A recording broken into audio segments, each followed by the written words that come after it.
Evangelho de João 15, de 13 a 15. Diz assim: Ninguém tem maior amor do que este, de alguém dar a própria vida pelos seus amigos. Vocês são meus amigos se fazem o que eu lhes ordeno. Já não chamo vocês de servos, porque o servo não sabe o que o seu senhor faz. Mas tenho chamado vocês de amigos, porque tudo o que ouvi de meu Pai eu lhes dei a conhecer. Amém? Podem sentar, nós já oramos. Estou debaixo da graça de Deus e vocês estarão agora debaixo da palavra de Deus. Abra os seus ouvidos físicos para que o ouvido espiritual seja tocado pelo Espírito Santo, para que a palavra não fique só no seu intelecto, mas que desça até o seu espírito. Amém? Esta palavra não é só para jovens, embora os jovens devam aprender isso desde agora. Mas esta palavra pode trazer aprendizado até para os adultos, até porque o tema desta mensagem que eu coloquei é uma pergunta, mas é uma pergunta que está na internet fazendo total confusão na mente das pessoas. E a pergunta é a seguinte: Jesus era amigo de pecadores? Jesus era amigo de pecadores? É uma pergunta. Eu não estou afirmando, nós vamos ir na Bíblia. Então preste muita atenção. Não desvie a sua atenção, o seu foco. Não converse, não vá tomar água, não vá mais ao banheiro, não faça mais nada disso. Ouça a palavra de Deus para você, principalmente jovens e adolescentes. Amém? Um dos argumentos de pessoas que querem viver no meio de pecadores é que Jesus também andava no meio de pecadores. Elas dizem assim: Jesus comia e bebia com pecadores. Outras dizem: Jesus andava com prostitutas. Ainda outros: Jesus andava com os rejeitados da sociedade. Outros que querem ser melhor do que os crentes dizem: Jesus não andava entre os religiosos, pois eram eles que queriam persegui-lo. Bem, como você pode observar, essas poucas frases que eu falei, há muitos Jesuses na cabeça dessas pessoas, principalmente quando elas querem que Jesus concorde com sua forma de vida e com seu círculo de amizades. Então vamos dar uma olhada no Novo Testamento, ou pelos Evangelhos, e ver com quem Jesus andava mesmo. Vamos ver o que ele fazia, o que ele dizia. E isso vai corrigir a sua forma de pensar sobre Jesus e também vai te responsabilizar sobre a forma que você anda, com quem você anda, o que você faz e o que você fala. Em primeiro lugar, a questão com os publicanos. Vamos ver Jesus com os publicanos. Em Mateus capítulo 9, e no versículo 10, até o versículo 13, nós lemos assim: Estando Jesus à mesa na casa de Mateus, veja bem, Mateus era um publicano. Olha o 9. Quando Jesus saiu dali, viu um homem chamado Mateus sentado na coletoria e lhe disse: siga-me. Ele se levantou e o seguiu. Agora o 10 ao 13. Estando Jesus à mesa na casa de Mateus, muitos publicanos e pecadores vieram e tomaram lugares com Jesus e os seus discípulos. Vendo isto, os fariseus perguntavam aos seus discípulos: Por que o mestre de vocês come com os publicanos e pecadores? Mas Jesus, ouvindo, disse: Os sãos não precisam de médico, e sim os doentes. Vão e aprendam o que significa: quero misericórdia e não sacrifício, pois não vim chamar justos, e sim pecadores. Pois bem, vamos para uma outra referência aqui, em Mateus também, capítulo 11, 16 a 19. Diz assim: Mas aqui compararei esta geração. É semelhante a meninos que sentados nas praças gritam aos companheiros: Nós tocamos flauta, mas vocês não dançaram. Entoamos lamentações, mas vocês não prantearam. Pois veio João, que não comia nem bebia, e as pessoas dizem: tem demônio. Veio o Filho do Homem comendo e bebendo, e as pessoas dizem: eis aí um glutão e bebedor de vinho, amigo de publicanos e pecadores. Mas a sabedoria é justificada por seus filhos. Vejamos isso aqui, preste atenção. Muitos publicanos, para quem não sabe o que é publicano, em resumo, Publicanos eram cobradores de impostos. Eram judeus, cobradores dos impostos de Roma sobre os próprios judeus. Então eles eram odiados pelos judeus. É como se você cobrasse tributo dos seus compatriotas para outro país. Era isso que eles faziam. Eles cobravam imposto dos seus próprios conterrâneos para Roma. Então ninguém gostava dos publicanos. Porque além de cobrar o que Roma cobrava, eles cobravam a mais para se darem bem na vida. Igual aqui no Brasil. Então nós temos aqui publicanos se achegando a Jesus na casa de Mateus. Mas veja uma coisa. Talvez você não soubesse disso, porque a internet ela fala muito mais alto na cabeça dos crentes do que a Bíblia. Muitos publicanos eram batizados por João Batista e se convertiam. Lucas 3, versículo 12 e 13, diz assim: também alguns publicanos chegaram para ser batizados e perguntaram a João: mestre, o que devemos fazer? E ele respondeu: não cobrem mais do que o estipulado. E em Lucas também, capítulo 7, e o versículo 29, nós temos assim: todo o povo que o ouviu, ou seja, todo o povo que ouviu João Batista, e até os publicanos reconheceram a justiça de Deus, tendo sido batizados com o batismo de João. E também em Mateus 21, 31 e 32, Jesus dá testemunho de que muitos publicanos se converteram. Veja bem o que Jesus diz: qual dos dois fez a vontade do Pai? E eles responderam: o primeiro, na parábola dos 2 filhos, né? Então Jesus disse: em verdade lhes digo que os publicanos e as prostitutas estão entrando no reino de Deus primeiro do que vocês, porque João veio até vocês no caminho da justiça e vocês não acreditaram nele. No entanto, os publicanos e as prostitutas acreditaram. Vocês, porém, mesmo vendo isso, não se arrependeram depois para acreditar nele. Então vamos aqui tirar uma coisa da nossa cabeça. Nem todo publicano era pecador. Muitos deles já tinham se convertido pela pregação de João Batista. E muitos deles já haviam sido batizados por João Batista, já haviam confessado seus pecados, porque João pregava arrependimento de pecado e a proximidade da vinda de Cristo. E eles creram na pregação de João. Jesus testificou, acabamos de ler. Então não vamos supor que todos os publicanos com quem Jesus se juntava eram realmente pecadores, embora alguns sim. Esses publicanos receberam testemunho do próprio Jesus, irmãos, ao contrário dos fariseus, como nós acabamos de ler. Publicanos e prostitutas entrarão no reino de Deus primeiro, na frente de vocês, porque eles se arrependeram com a pregação de João. Agora veja outra coisa, voltando no capítulo 9, verso 10, como nós também já lemos, não era Jesus que se juntava com os publicanos, e sim o contrário. Mateus 9, versículo 10. Estando Jesus à mesa na casa de Mateus, muitos publicanos e pecadores vieram e tomaram lugares com Jesus e os seus discípulos. Não foi Jesus que foi na mesa dos publicanos. Os publicanos saíram de seus lugares e vieram à mesa de Jesus. Quando Jesus queria chamar um publicano, ele passava na porta da coletoria dele, como fez com Mateus, e dizia: siga-me. E ele largava tudo e seguia aquele homem extraordinário, que com uma palavra atraía os seus seguidores. E quando Jesus queria salvar um outro publicano, que depois nós vamos ver sobre ele, Zaqueu, Jesus foi na cidade dele, lá em Jericó. Jesus saiu de um lugar e foi para outro atrás de um publicano eleito.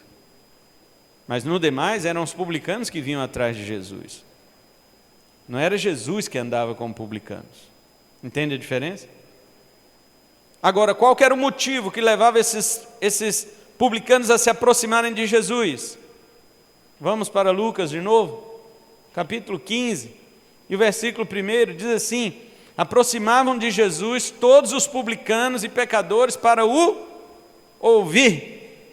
Eis aqui o motivo por que esses homens se aproximavam de Jesus. Guarda as coisas, meus irmãos. Não era Jesus que ia atrás de publicano, para andar com publicano, mas publicanos andavam com Jesus, iam atrás de Jesus. E para quê? Para o ouvir.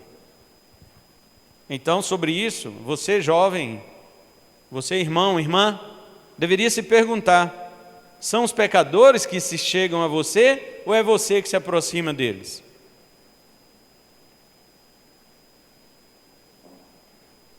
Essa é a pergunta que você tem que fazer. E mesmo que sejam eles que se aproximem de você, não, pastor, eles que se aproximam de mim. Aí eu te faço mais uma pergunta: por que eles fazem isso? Será que é para ouvir o que você tem a dizer sobre a justiça e o reino de Deus? Hã?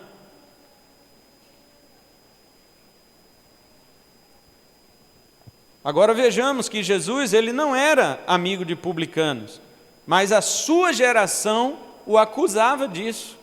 Em Mateus capítulo 11, nós lemos, mas vamos reler aqui, versículo 16. Mas aqui compararei esta geração, Jesus está falando, é semelhante a meninos que sentados nas praças gritam aos companheiros: nós tocamos flauta, mas vocês não dançaram. Entoamos lamentações, mas vocês não prantearam. Deixa eu explicar rapidamente essa parábola de Jesus aqui. Na época de Jesus, como não havia energia elétrica, então as crianças brincavam durante o dia, imitando o que os adultos faziam. Eles faziam assim, eles imitavam os adultos e faziam suas brincadeiras. O que é que os adultos faziam? Eles tocavam flautas em suas celebrações e outros adultos dançavam e celebravam. E quando as crianças participavam de velório, que elas iam no enterro, elas viam algumas outras pessoas lamentando, as carpideiras, né? As carpideiras eram pagas pelo pai de família que havia perdido o ente querido, para que ela pudesse lamentar e a outra carpideira chorar. Elas eram pagas para isso. Então as crianças imitavam essas brincadeiras nas praças, mas quando as crianças estavam fartas de brincar, que elas não queriam mais brincar, elas começavam como diz o mineiro, elas começavam a avacalhar, elas começavam a atrapalhar a brincadeira. Aí uma tocava flauta, fingia que tocava flauta e a outra não dançava. A outra fingia que estava lamentando e a outra não chorava. Fala, mas vocês estão estragando a brincadeira. Jesus fala, essa geração é igual criança brincando na praça, que quando enjoa de brincar, ela começa a estragar a brincadeira. Por que Jesus disse isso, irmãos? Porque muitas daquelas pessoas, aquela geração de Jesus, não queria saber da pregação do arrependimento. Porque João Batista, como ele vinha pregando duro, as pessoas olhavam para João e diziam assim, a pregação de João Batista é muito dura. Mas por quê? Olha lá, ele também, ele jejua, ele não come, não bebe, em vez de comer, ele come gafanhoto, ele bebe mel silvestre, fica no meio do deserto aí pregando para as caravanas. Esse cara, ele tem demônio. Eles falavam assim, não vou ouvir a pregação dele não, porque ele tem demônio. Era uma desculpa. Aí vem Jesus, diferente de João no seu aspecto, porque comia e bebia. Jesus comia carne, Jesus bebia vinho, Jesus era normal. Aí eles falavam assim, não, também não vou ouvir esse cara não, porque ele é um glutão e um beberrão. O problema não estava em Jesus nem em João, mas na mensagem que os dois pregavam. Os dois pregavam arrependimento e o povo não gostava, então eles queriam dar uma desculpa na pessoa para não aceitar a mensagem dela.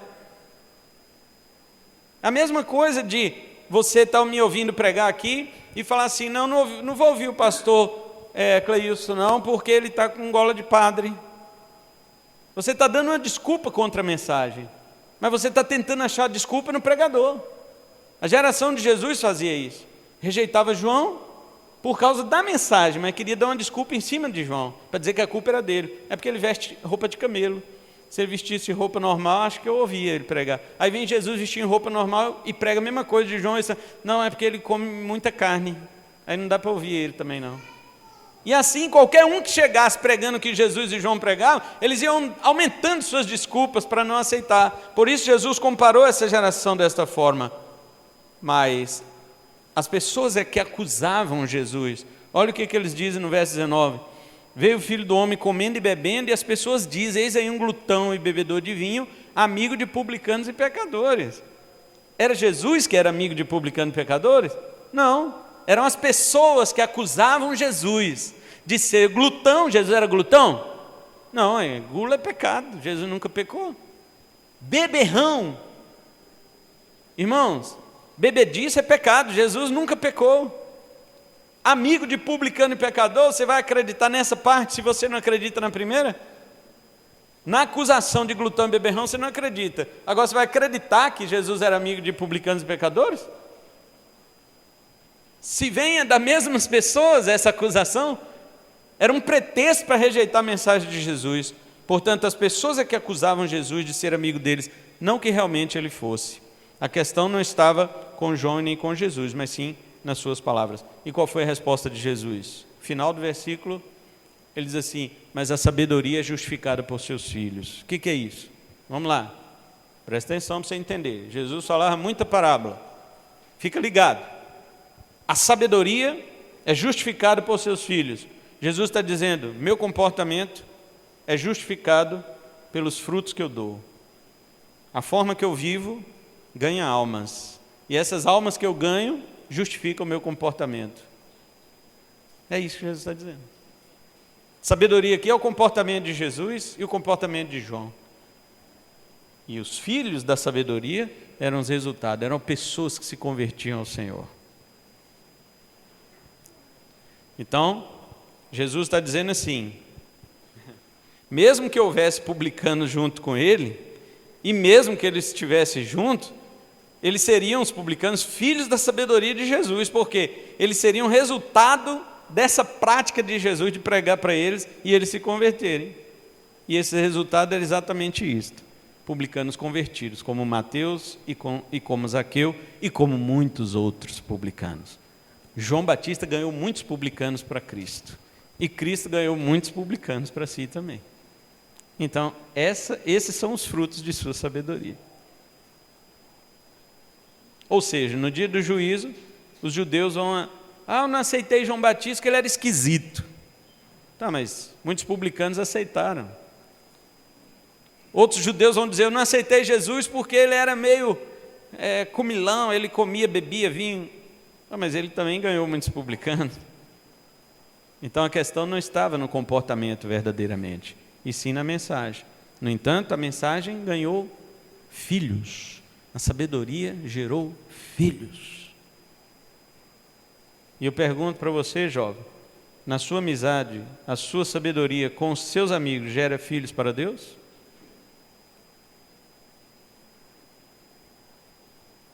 Segundo lugar, a questão de Jesus com as prostitutas. Vamos ver agora, porque todo mundo fala isso, né? Já vi pessoas dizer: se Jesus viesse hoje, ele não ia andar no meio da igreja, ele ia andar no meio das prostitutas, dos pecadores, dos drogados, dos viciados. Jesus ia andar assim, porque na época dele foi assim que ele andou. Então já vimos que não. Em primeiro lugar, não era Jesus que andava com os pecadores, mas os pecadores que vinham atrás dele. E para quê? Para o ouvir, e não para fazer ele pecar. Segundo, vamos ver as prostitutas agora. Primeiro, vamos descartar algumas confusões. Em primeiro lugar, Maria Madalena não era prostituta. Se até hoje você achava isso por causa da televisão, né? Por causa de novela, por causa de The Chosen, por causa de YouTube, por causa de Netflix, então está descartado, certo? Maria Madalena não era prostituta. A Bíblia diz que ela tinha 7 demônios e Jesus a libertou. Marcos 16, 9 e Lucas 8, 2. Segundo, a mulher pecadora que chorou sobre os pés de Jesus não era Maria Madalena. Se você, assistindo essas coisas que eu já falei, eu não vou dar ibope para isso, ficar repetindo, achava que a mulher pecadora era Maria Madalena, mais uma vez você está enganado, porque não era. Ela nem era Maria Madalena e nem era Maria de Betânia, que era irmã de Lázaro, não. A Bíblia não fala o nome dela. Lucas 7, 36 ao 50, conta a história dela.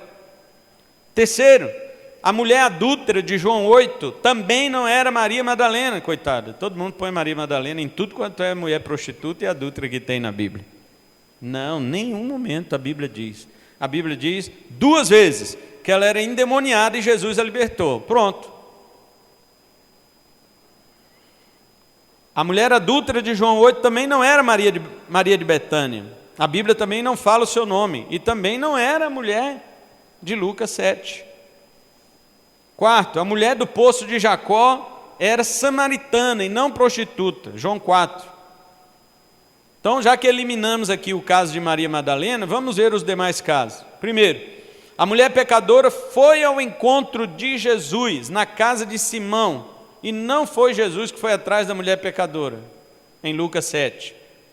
Não foi Jesus que foi atrás dela, não foi Jesus que foi andar com ela, mas ela foi aonde Jesus estava, e Jesus estava jantando aonde, irmãos? Alguém lembra?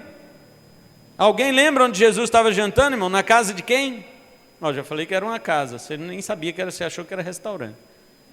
Jesus estava numa casa, e essa casa pertencia a quem? A um homem, já falei, chamado Simão. Quando essa mulher prostituta foi até Jesus, ele estava na casa de um homem chamado Simão. E esse Simão era o quê? Vocês não lembram? Fariseu. Ele era um fariseu. E tem gente que diz, Jesus não andava com os fariseus. Aqui, Jesus aceitando convite de fariseu para jantar. Eu não entendo, gente, olha aqui para mim, filhos. Eu não entendo como que você dá ideia para Netflix e YouTube e novela. Não consigo entender. Jesus, e para esse povo besta que anda falando, nem nunca leu a Bíblia e fala, Jesus não andava com fariseu. Aqui, olha Lucas também. Isso aí está tudo em Lucas 7. Não vamos ler porque o texto é longo, mas todo mundo já conhece a história. Mas deixa eu mostrar só mais um versículo em Lucas 14, versículo 1, diz assim: num sábado, ao entrar Jesus na casa de um dos principais fariseus para tomar uma refeição, eles o estavam observando. Isso aqui já é outro. Os fariseus também convidavam Jesus para ir na casa dele, irmãos, e Jesus ia. Como é que diz que Jesus não andava com o fariseu? Aqui ele andando e comendo na casa deles.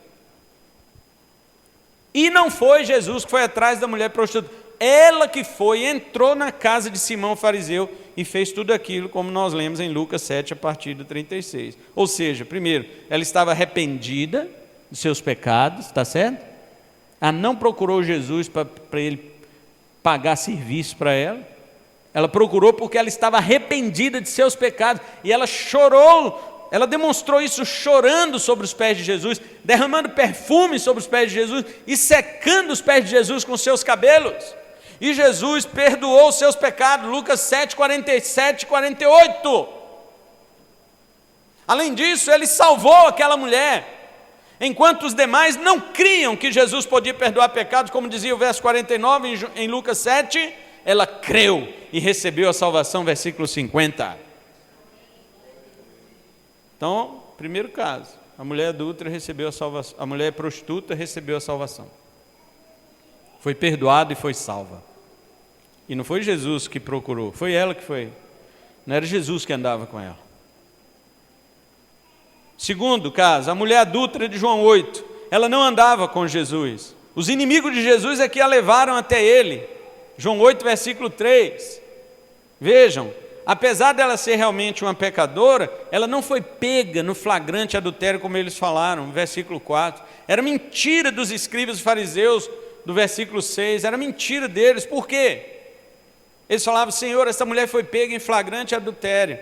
A lei de Moisés diz para apedrejar, e o Senhor o que diz? Era mentira deles, porque se fosse verdade, eles teriam que levar o homem também. Como que uma pessoa é pega no flagrante adultério, e leva só a mulher? Se de acordo com a própria lei de Moisés, que eles estavam tentando encurralar Jesus. Olha lá, Levítico, capítulo 20, e o versículo 10, olha o que diz.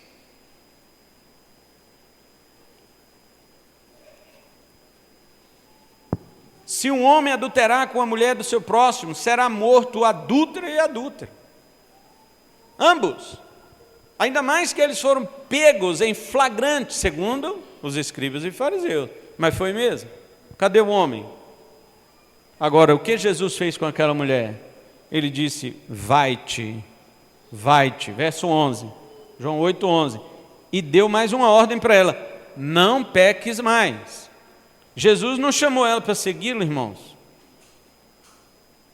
Se esses tolos que andam falando essas bobagens, dizendo que Jesus andava com esse tipo de gente, se eles tivessem razão, até depois de perdoada, Jesus poderia ter chamado, não, poderia, siga-me, não peques mais, mas siga-me. Mas o que Jesus falou? Vai. Ele não disse vem. Ele perdoou aquela mulher, mas mandou ela embora. Ele não trouxe ela para segui-lo, ele não trouxe para o seu círculo de amizades. E ninguém pode garantir que ela realmente foi salva, não, porque Jesus não disse, a tua fé te salvou, como ele disse para aquela outra prostituta que estava na casa de Simão fariseu, em Lucas 7, está vendo? Não se pode garantir a salvação da mulher adúltera de João 8. Agora o caso da mulher samaritana. Embora ela não fosse uma prostituta, como muita gente acha que era, a sua vida não era de boa fama, devido aos vários casamentos que ela teve.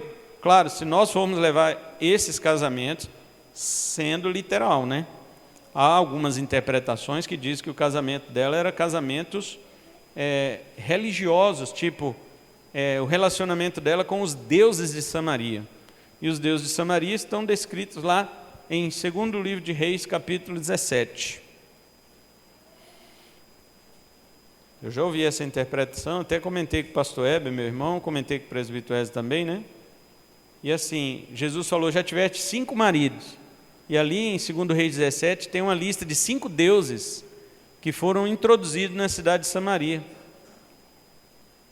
E Jesus disse, o que tens agora não é teu, que é o Deus Yahvé, que era o Deus dos judeus. Porque Jesus falou para ela o seguinte, a salvação vem dos judeus. Então o Deus que você tem agora não é teu, é nosso. O marido, porque a palavra marido em hebraico é Baal. Baal. Deus aceitava ser chamado de Baal antigamente. Mas quando o povo começou a misturar os Baalins da terra de Canaã, Deus proibiu que fosse agora ele chamado. Mas Baal significa marido. Baal significa Senhor. Então, vamos supor que Jesus estivesse falando literalmente com ela. 5 maridos, você já teve 5 casamentos e o que você tem agora não é teu. Realmente, então, não era uma mulher bem vista. Porém, a situação dela, neste caso, era uma situação de uma pecadora que precisava de salvação. E Jesus entendeu, pelo Pai e pelo Espírito Santo que habitava nele, que ela precisava ser salva. Porque lá no verso 4, João 4,4 diz que era necessário Jesus passar por Samaria. Como assim necessário? Se os judeus eles davam volta para não passar em Samaria, Jesus disse aos discípulos, não, é necessário que eu passe em Samaria. Mas por quê? Porque tinha uma eleita lá. Porque tinha uma mulher pecadora lá que precisava de ser salva. E quem foi salvá-la não foi um evangelista, não foi um apóstolo, foi o próprio Messias que se revelou a ela. Mas ela não andava com Jesus, mas ela foi salva. E a maior prova da salvação dela é que ela saiu dali, largou o cântaro lá e foi testemunhar todos daquela cidade, a cidadezinha de Sicar. E muitos vieram ter com Jesus por causa do testemunho daquela mulher. Eu pergunto, quem daria bola para o testemunho de uma mulher naquela época? E uma mulher direita, quem daria bola? Ninguém.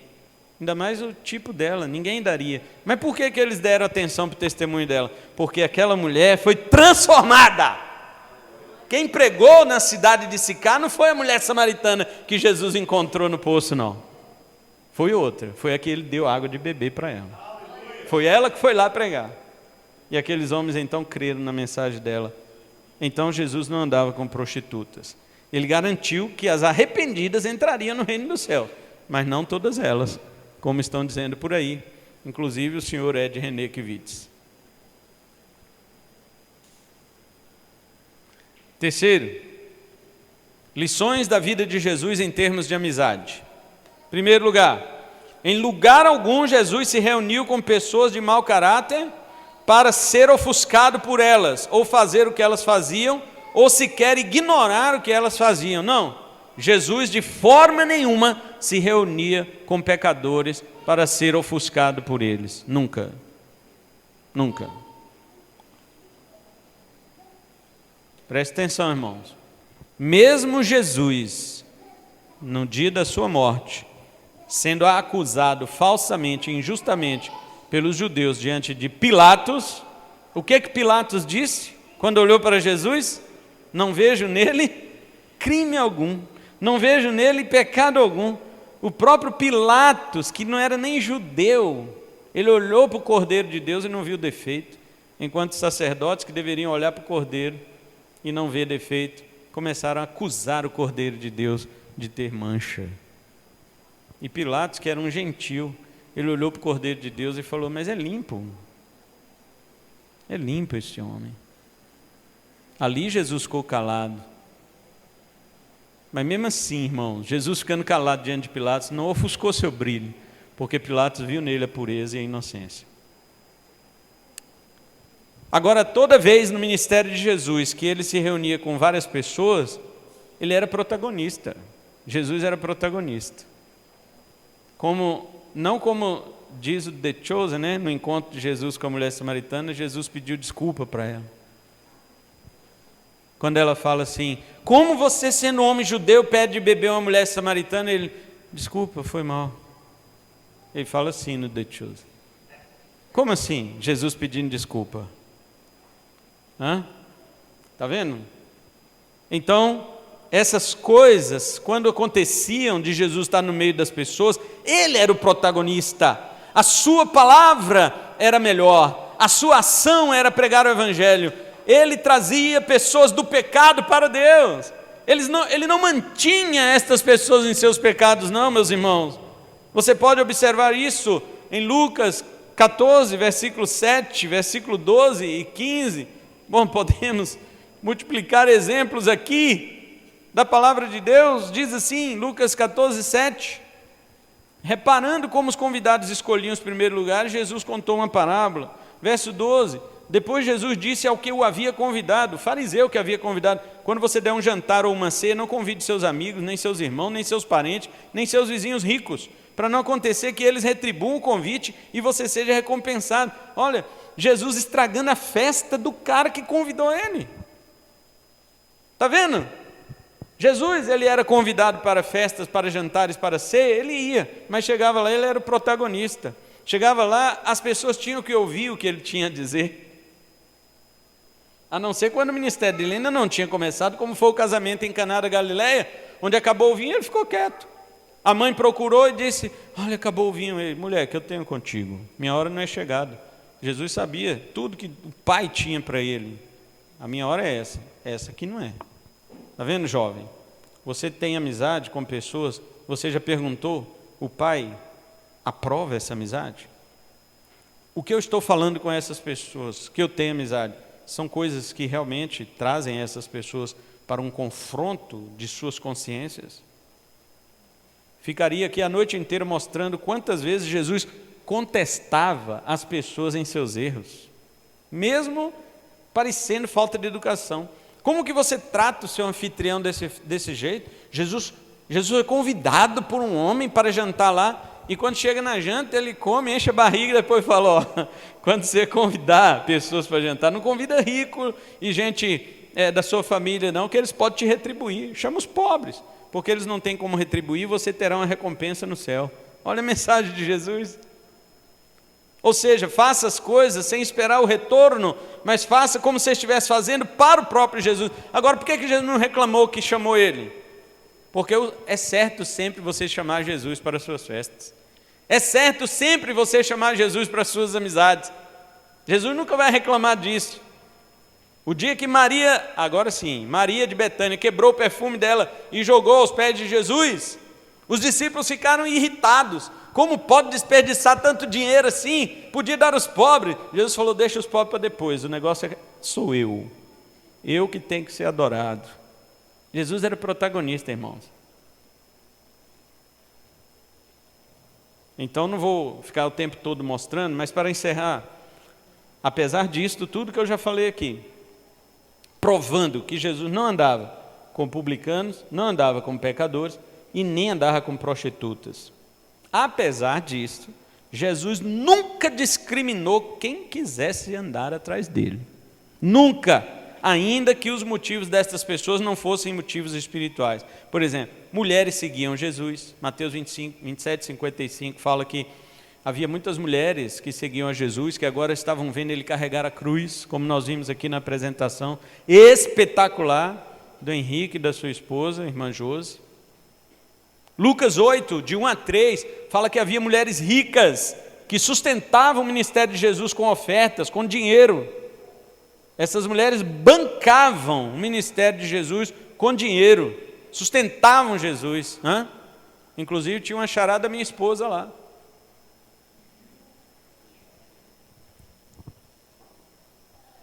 Eu ia dizer uma coisa, mas não vou. Crianças, você está lendo meu pensamento? Crianças seguiam a Jesus, Mateus 14, 21 e Mateus 19, 13. Crianças, irmão, que eram excluídas, seguiam a Jesus. Pecadores seguiam também Jesus, fariseus também seguiam Jesus, e daí? Para estar dizendo a esse povo de hoje que Jesus não andava com os fariseus, ele não andava com fariseu, mas também não andava com publicano, e também não andava com prostituta. Eles é que iam atrás de Jesus, cada um com seus interesses. Algumas prostitutas arrependidas para receber o perdão, alguns publicanos arrependidos para receber o perdão, alguns fariseus também arrependidos para seguir a Jesus, e outros fariseus para ficar testando Jesus, provando Jesus, como nós já lemos nos evangelhos. Mas Jesus fazia o quê? Sempre contestava a multidão. Olha só, Lucas 14, 25 a 27. Grandes multidões acompanhavam Jesus, e ele, voltando-se, lhes disse: se alguém vem a mim e não me ama mais do que ama seu pai, a sua mãe, sua mulher, seus filhos, seus irmãos, suas irmãs e até a sua própria vida, não pode ser meu discípulo. Você imagina, irmão, o que esse homem tinha na cabeça? O que todo pregador hoje gostaria de ter? Não era uma multidão seguindo ele? Você acha que um pregador atraindo multidões viraria para essas multidões e diria isso aqui? Pois Jesus, multidões o seguiam, seja de prostitutas, de publicanos, de crianças, de mulheres, de fariseus, do que fosse.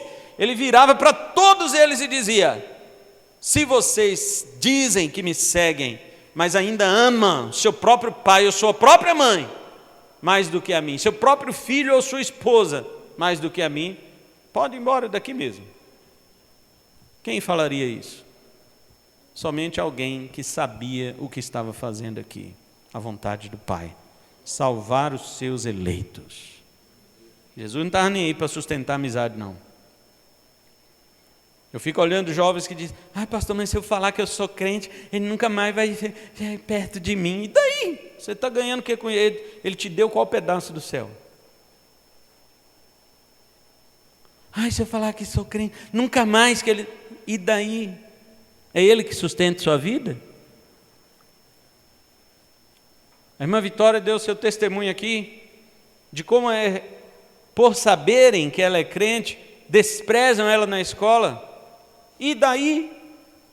E daí ela fica triste porque, humanamente falando, nós gostamos e queremos ter um círculo de amizade, mas quando ela se lembra que está sofrendo isso, porque ela é cristã, porque ela segue a Cristo, então a tristeza se transforma em alegria.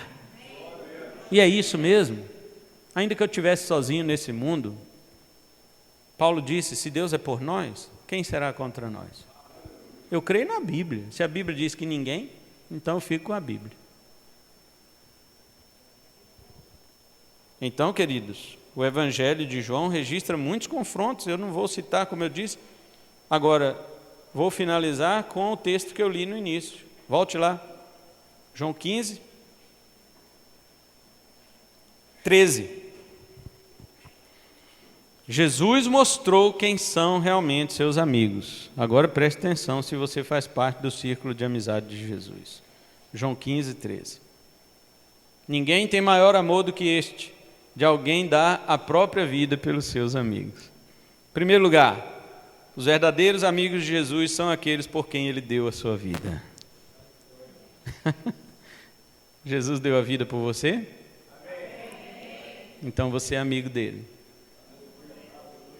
Então você é amigo dele. Não é prostituta, não é publicano, não é fariseu, não é criança, não é mulher, não é nada. É você.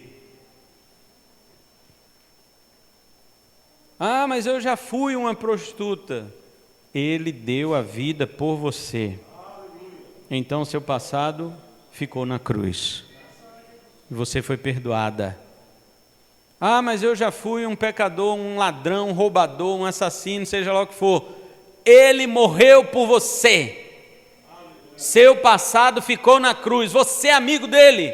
Porque você não é mais aquilo que você foi. Agora você é amigo dele. É isso que ele está chamando você.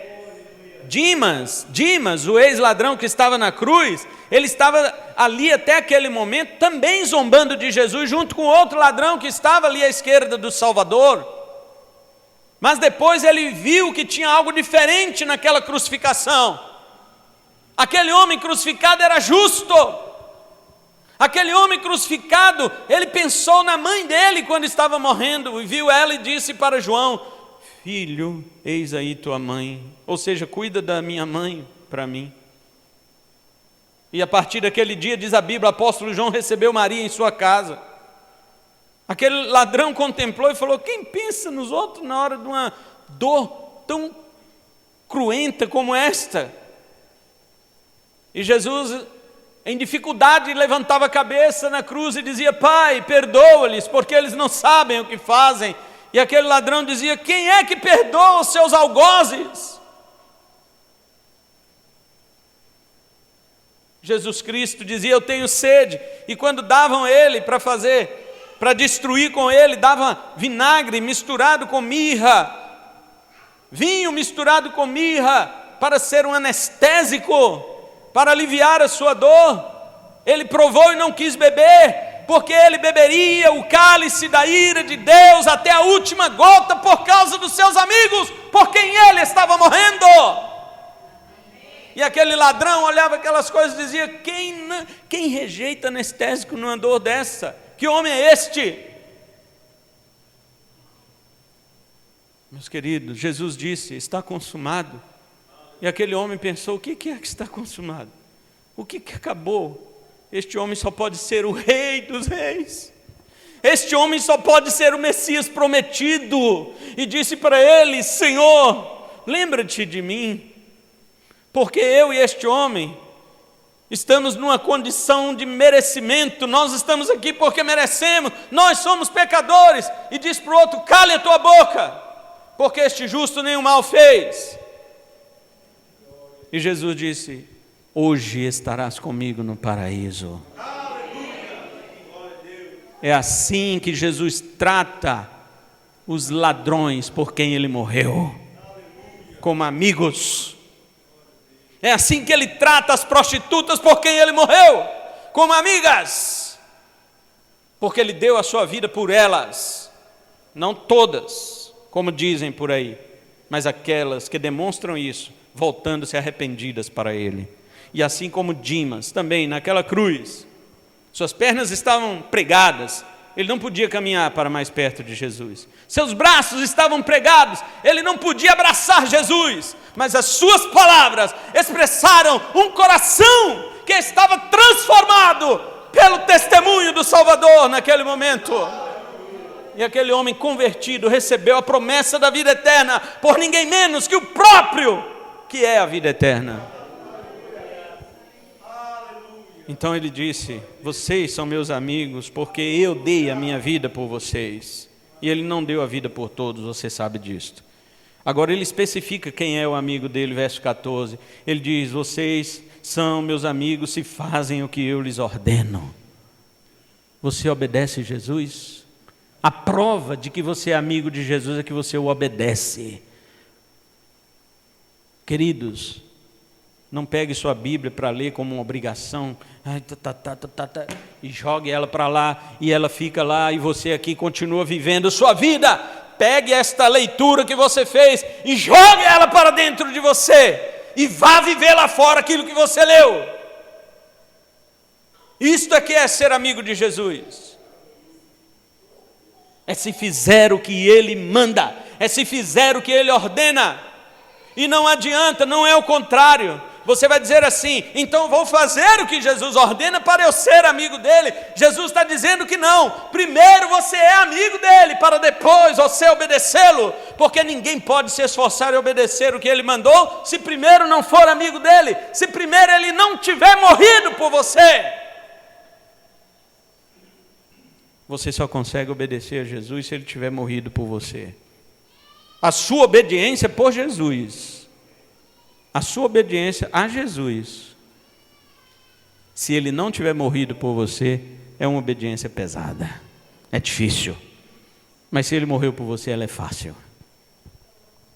Você fala: eu obedeço porque ele transformou meu coração. Terceiro e último, verso 15. Os amigos de Jesus são aqueles a quem ele revela o que ele recebeu do Pai. Já não chamo vocês mais de servos, porque o servo não sabe o que o seu Senhor faz. Mas tenho chamado vocês de amigos, porque tudo que ouvi de meu Pai, eu lhes dei a conhecer. Sabe quem é o amigo de Jesus? Aquele por quem Jesus morreu, aquele que o obedece e aquele que entra na intimidade com Deus. Este é amigo de Jesus. Não é publicano, não é prostituta, não é criança, não é mulher, não. É este, por quem ele morreu. É este que obedece às suas palavras. E é este que entra na intimidade do conhecimento de Deus. Tudo que eu recebi do meu Pai, eu dei a conhecer a vocês. Jovem, se você despreza a Bíblia, eu sinto informar a você, você não é amigo de Jesus. Aqui está a revelação do que o Pai entregou ao seu Filho. E todas as vezes que você lê a Bíblia e solta ela para lá, como se a Bíblia estivesse lá e você aqui viver sua vida, ou quando você ouve uma pregação como esta, explicando tudo para você, e mesmo assim você sai daquela porta para fora com a mesma vida e as mesmas ações que você tinha, você não é amigo de Jesus. Você é amigo de Jesus quando estas palavras entrarem dentro de você, e então você diz assim: meu Deus, eu recebi uma revelação gloriosa do Pai. Eu amo Deus agora mais do que antes. Eu vou orar mais. Eu vou buscar mais a face do Pai. Eu vou viver mais em intimidade com Jesus. Aí sim, você é amigo de Jesus. Encerradas as dúvidas sobre as amizades de Jesus, isso não serve de desculpa para você manter nenhuma amizade com pessoas que te influenciam para o pecado. Jesus não andava com pecadores. Eles é que procuravam Jesus e, em geral, era para se arrependerem de seus pecados. Os arrependidos, Jesus abraçava. E os impenitentes, que é o contrário de arrependido, né? Impenitente, Jesus os condenava na cara. Jesus chamava raças de víboras, pecadores. O que os aguarda é o inferno. É isso que Jesus falava com aqueles que não se arrependiam. Então, jovem, filtre sua amizade. Não estou dizendo para você fazer acepção de pessoas, não. Mas sim para que você não seja influenciado por essas pessoas. Ao contrário, influencie estas pessoas. Também não estou dizendo para você ser um chato, que tudo quanto é amigo que está perto de você, você quer falar 24 horas de Jesus sobre ele, sem considerar que esta pessoa, ela não está tolerando, suportando mais você ouvir falar de evangelho. Não é isso também. O apóstolo Paulo diz em Colossenses capítulo 4, versos 5 e 6, que as nossas palavras devem ser temperadas com sal, para que nós tenhamos sabedoria para falar com as pessoas e essas pessoas se agradarem daquilo que nós falamos. Não é tornar o evangelho de Jesus palatável, não, mas é você descobrir o momento de falar com a pessoa. Mas quando você perceber que essas pessoas estão tentando te afastar da presença de Deus, tenha coragem de sair dessa amizade. Se você é fraco na fé, afaste-se. Não é proibido, não. A Bíblia diz isso para você sair fora. Porque não tem como ser neutro. Jesus disse, sabe o quê? Quem comigo não ajunta, espalha. Ele não falou assim, tem uns que ajuntam, tem uns que espalham, e tem um que nem ajunta e nem espalha. Jesus não falou isso, não. Só tem dois. Se você não ajuntou com Cristo, você já está espalhando. Então, deixe logo de cara. Claro que você é um cristão logo de início. Isso vai responsabilizar você, porque você falou, agora eu falei que eu sou crente, vou ter que me comportar como crente. E segundo, vai peneirar aquelas pessoas que vão permanecer com você. E isso vai deixar espaço aberto para aqueles que querem se aproximar, tá certo? Agora, mais tarde, você vai perceber, sabe o quê? E eu te falo de experiência própria. Mais tarde você vai perceber que aqueles que te abandonaram, viu, Vitória? Porque você era crente e você manteve sua postura de cristã, de feliz, de uma pessoa completa em Cristo Jesus, e com aqueles que realmente se interessam por sua amizade, continua com as amizades deles. Aqueles que te rejeitaram, um dia vão se aproximar de você e eles vão pedir oração. Eles vão dizer assim, Vitória, eu estou passando por um problema na minha família, eu vi que você é crente de verdade. Você pode orar por minha família? Porque se você ceder para eles, eles vão dizer, essa não é crente de verdade, vou pedir oração para outro. Por isso que é bom o crente sempre manter postura. Porque mesmo aqueles que te rejeitam, te oprimem, te desprezam, um dia pode acontecer deles voltarem para você e dizer assim, olha, eu fiz um monte de coisa contra você, mas eu vi que você manteve fiel a Jesus. Ora por mim, minha família não está bem, meus pais estão brigando, estão separando, seja lá o que for, eles vão contar para você. Mas se você fizer a vontade deles, eles não vão te procurar, porque eles vão saber que você é um falso crente. Viu por que nunca vale a pena agradar o mundo? Nunca. Agrade sempre a Cristo. Amém? Deus nos abençoe com a sua palavra. Vamos orar em nome de Jesus.